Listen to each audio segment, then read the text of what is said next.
Bismillahirrahmanirrahim. Assalamualaikum warahmatullahi wabarakatuh. Salam support Tasikmalaya. Treatment yang kita lakukan di Cordova salah satunya adalah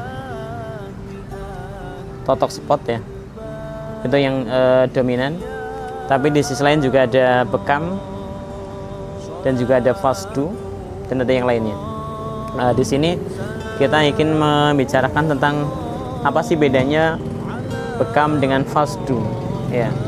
Ketika bekam mengeluarkan darah, FASDU juga mengeluarkan darah ya. Ketika bekam dikatakan mengeluarkan darah yang berpenyakit, FASDU juga mengeluarkan darah yang berpenyakit.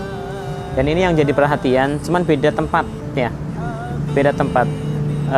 Ketika bekam itu mengeluarkan darah-darah yang ada di permukaan, yaitu di pembuluh perifer dan kapiler.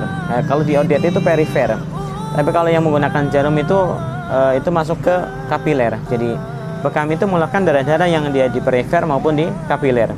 Sedangkan FASDU dia mengeluarkan darah yang ada di vena.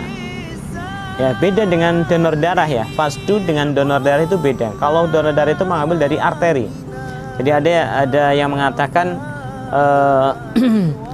lebih baik donor daripada FASDU. Kenapa? Karena donor bisa disodakokan kepada orang yang membutuhkan, sedangkan FASDU itu dibuang.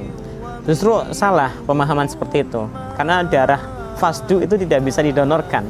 Kenapa? Karena dia mengambil darah balik, darah yang sudah dipakai, darah yang sudah terkontaminasi dengan oksidan dalam tubuh, baik dari makanan maupun dari patogen dari luar, itu mengandung oksidan dan itu ketika darah balik itu kembali, dia akan tujuannya akan disaring. Tapi ketika kita ambil, maka dia akan keluar tanpa memberatkan organ yang akan menyaringnya.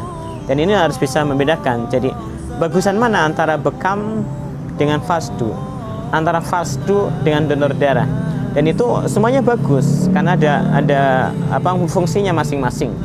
Kapan kita melakukan bekam dengan mengeluarkan darah yang kita sebut dengan bekam basah, dan kapan kita melakukan FASDU yang mengambil dari pembuluh vena, dan kapan kita melakukan donor darah yang mengambil dari pembuluh arteri.